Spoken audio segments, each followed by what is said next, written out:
In this video, I'm going to show you some shoulder mobility exercises that help myself personally get rid of some shoulder impingement that I had. First thing we're going to do is do some passive hanging. This is a really good thing to do to kind of help open up those shoulders.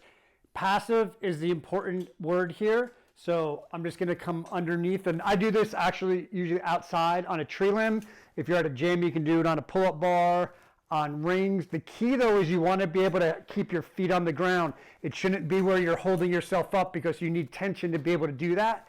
And we want to be as relaxed as possible. We're trying to get our shoulders up into our ears. So you're just going to hang nice and relaxed. Again, I'm not tensing up. I'm not trying to pull my ears up away from my shoulders. The opposite, I'm trying to sink down in to my shoulders. So from the back, just like this. This is also really good. This helped with decompressing my lower back also, doing it this way compared to, say, hanging upside down. I prefer doing it this way because it's good for your shoulders.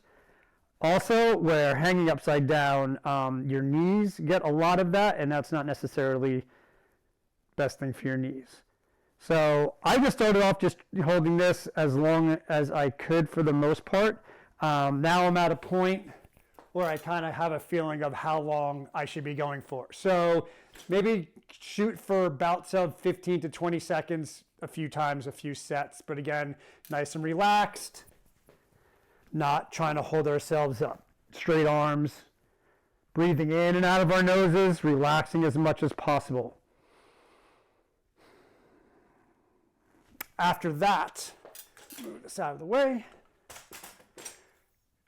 We're going to do some shoulder dislocators and around the world. I personally like to use loop bands because I can put my thumbs in them. The reason I like bands, you can do these with a broomstick, with a regular belt. The reason that I like to use bands with this is because most people, definitely myself, I have different range of motion in each shoulder.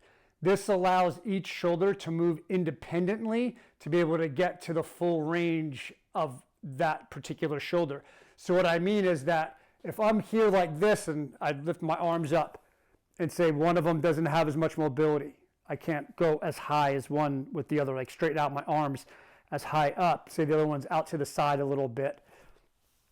That band will stretch to allow for one arm to be able to move differently, like come out more to the side if need be. If when you put your thumbs in, if that's too easy, then all you do is just go to the outside now and grab in a little bit closer. And now, again, I can expand it to allow for full range. So I do this 10 times. So starting from the front, all the way back and forward would be 1. All right, so shoulder dislocators for 10 altogether. Then I'm going to put my thumbs back in, and I'm going to go around the world. And I go anywhere from 5 to 10 in each direction. So from the side, it'll look just like that. So, and then do the other direction. So these things just alone really helped with my shoulder impingement that I had, the hanging and the shoulder dislocators and also the around the world. But just some added bonus is doing some band pull aparts. So again, the more resistance you need, the closer you put your hands. But for this, you don't need a lot. You're just here and you're just gonna pinch your shoulder blades together. So really concentrate on pinching the shoulder blades together to open up the band. They're called pull aparts, but I'm not really like pulling them apart with my hand. That's not where the motion initiates. It initiates from pulling my shoulder blades together. Just like that. So you don't need to be going all the way out like that. That's fine, but it's something just a little bit different. So I typically do 10 of those, and then I go palms up, thumbs up,